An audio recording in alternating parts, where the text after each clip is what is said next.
last week. I saw your dad. He was fist pumping, high fiving everybody. I lost my dad, and they're the biggest cheerleaders you had. I was 7 years old when I sang with my dad for the first time. Since then, my parents and I have performed as a trio all around Texas. Nobody else has been there for me like they have. Holly, you're at our country singer. What she's been able to do here on The Voice has proven that she's chosen the right path. You have to take the biggest breath and start the song and find a couple of places. Every time you dance, you got pitchy on the choruses. The message of this song is the most important.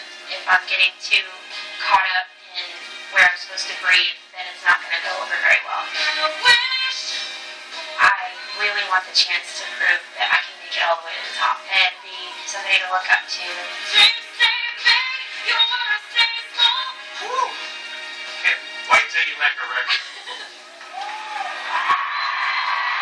Singing My Wish, please welcome back to the stage, Holly Tucker.